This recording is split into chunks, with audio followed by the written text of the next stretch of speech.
Grandma, will I have to help you forever? That question stayed with her.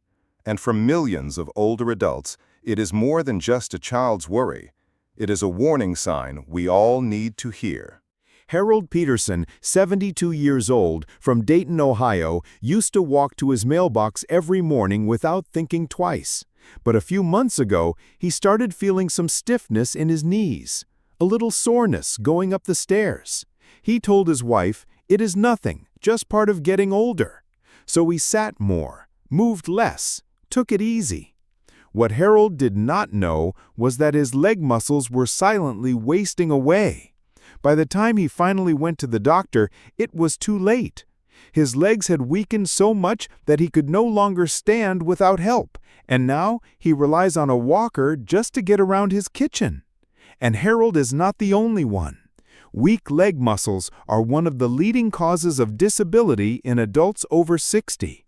According to the CDC, nearly 1 in 4 older Americans reports difficulty walking or climbing stairs.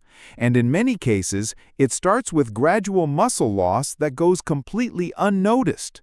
Because when your legs get weaker, your knees suffer. And if you ignore it, that weakness can lead to joint damage, chronic pain, dangerous falls, even permanent loss of independence. But here is the good news. You can stop it right now. In this video, I will show you 6 simple, science-backed exercises to fix weak legs and protect your knees before it is too late. These movements are safe, gentle, and designed specifically for people over 50. And they work together, in order, to rebuild your strength from the ground up. We will count down from number 6 to the most important one at number 1. Let us get started. Exercise number 6, seated knee extension. We begin in the safest way possible, sitting down. This first movement is called the seated knee extension, and it targets your quadriceps, the large muscles at the front of your thighs that play a crucial role in protecting your knees during daily movements like standing, walking, or climbing stairs. Let me introduce you to Joanne Miller, 74 years old, from Bloomington, Indiana. A few months ago, Joanne noticed something strange. Every time she stood up from her favorite armchair, her knees would tremble. Just walking across the living room felt unstable, like her legs could give out at any moment. She told her doctor, "I guess this is just old age." But her physical therapist disagreed and gave her one simple assignment. Do this seated knee extension every morning. Just 2 sets, 10 reps each leg. After 3 weeks, Joanne stood up without wobbling. She even joked, "That old chair doesn't scare me anymore." Here's how to do the movement. Sit upright in a firm chair with feet flat on the ground. Slowly extend one leg forward until it's straight. Pause for a moment, then lower it back down with control. Switch to the other leg and repeat. It may feel simple, but don't underestimate it. This exercise activates the muscles that absorb shock every time your foot hits the ground, protecting your knees with each step. Just remember, move slowly, breathe steadily, and stay in control. You're not just moving your legs, you're rebuilding your foundation. Exercise number 5, heel raises. Now that we have activated the front of your thighs, it is time to focus on the lower legs, your calves and ankles. Why? Because weak calves do not just lead to poor balance. They also force your knees to absorb more shock with every step, especially when walking, climbing stairs, or standing for long periods. But here is the good news. One simple movement can change that. Before we get into it, let me tell you about George Riley, 76, from Tallahassee, Florida. George loved tending his backyard garden, but recently he started feeling unstable on uneven ground. "It felt like my ankles were made of paper," he said. One day, he slipped on a small patch of dirt. Nothing serious, but it shook his confidence. His doctor suggested he add this one exercise, heel raises, to his morning routine. After 2 weeks, George told us, "My ankles feel like they are holding me up again. I even went back to pruning the rose bushes without fear. Here's how to do it. Stand behind a sturdy chair or countertop. Lightly hold on for balance. Slowly lift your heels off the ground, rising onto the balls of your feet. Pause at the top, then lower back down slowly and with control. Avoid bouncing or rushing. That only puts stress on your knees. Instead, move smoothly and deliberately, training your calves to support your body weight. This simple motion builds more than strength. It builds confidence. And with stronger ankles and calves, your knees will not have to do all the work anymore. Exercise number 4, seated marching. Now that both your upper and lower legs are activated, it is time to reconnect everything, from your hips down to your feet. That is where seated marching comes in. This gentle, rhythmic movement not only works your hip flexors, thighs, and core, but also helps retrain the coordination between your legs, something that often fades with age but is absolutely critical for safe walking. Let me tell you about Marjorie Clark, 79, from Santa Fe, New Mexico. Marjorie used to love joining her neighbors for morning walks, but recently she noticed her legs were not in sync. "I felt like one leg was lagging behind the other," she said.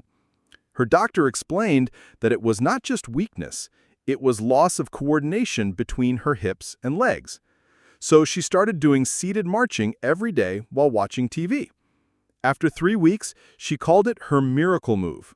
She was walking more steadily and even rejoined her walking group. Here's how to do it. Sit tall in a firm chair with your feet flat on the ground. Rest your hands gently by your sides. Slowly lift one knee towards your chest, as if you were marching. Lower it with control, then lift the opposite knee. Continue alternating in a slow, steady rhythm. This is not about speed, it's about control and connection.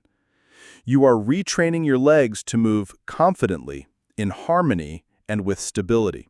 Bonus tip, add a light toe tap at the top for extra core engagement. And remember, every march is a step toward better movement. Exercise number 3, step-ups. Now that your muscles are activated and your coordination is coming back, it is time to build real-world strength, the kind that helps you tackle stairs, curbs, bathtubs, and even stepping into your car. The step-up is one of the most functional exercises you can do. It trains your quads, glutes, hamstrings, and calves all at once, and builds the strength you need to move upward with confidence and control. Let me introduce you to Pauline Jenkins, 81, from Sacramento, California. Pauline used to dread going to church, not because of the service, but because of the 3 concrete steps leading up to the building. "My daughter had to hold my arm every Sunday," she told us. Her physical therapist gave her a goal: conquer those steps by herself. She started with step-ups at home, using a low stair and the kitchen counter for support. At first, it was hard, but after 4 weeks of consistent practice, she proudly said, "I climbed the church steps on my own. I cried, and so did my daughter." Here is how to do step-ups safely. Find a low, stable step around the height of a stair. Place one foot firmly on top. Press through your heel to lift your body up, using your leg, not momentum. Slowly step back down and switch legs. Repeat in a slow, steady rhythm. Pay close attention to how you come down. This is where most people lose control. Make sure your knee stays in line with your toes and avoid any twisting.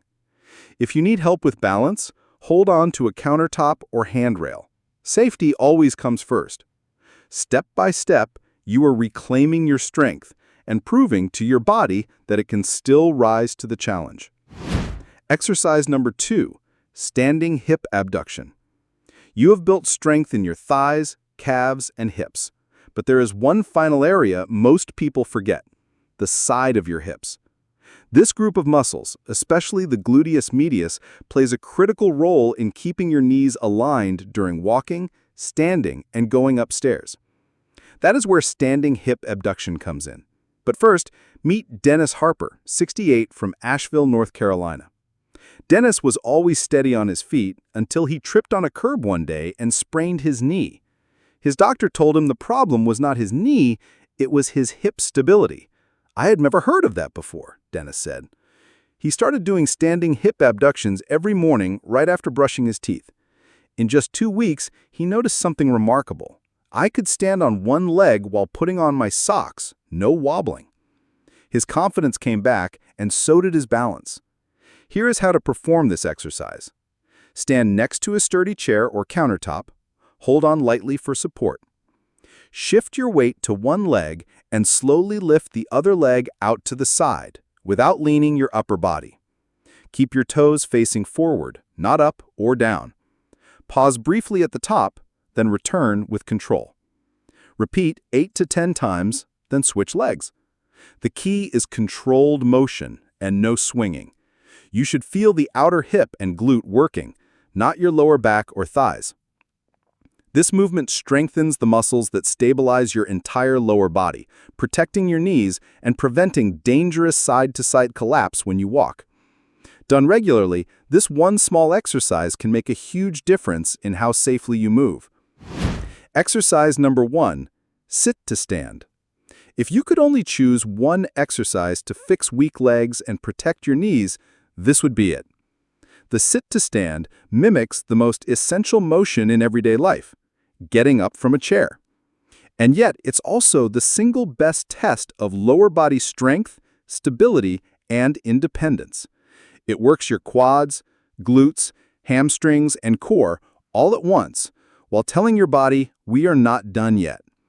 Let me share the story of Helen Brooks, 82, from Spokane, Washington. Helen used to need both hands and a firm push off her walker just to stand up from the couch. One day, her granddaughter watched her struggle and asked, "Grandma, will I have to help you forever?" That question hit her hard. So Helen made a promise. She would practice sit-to-stands every single day.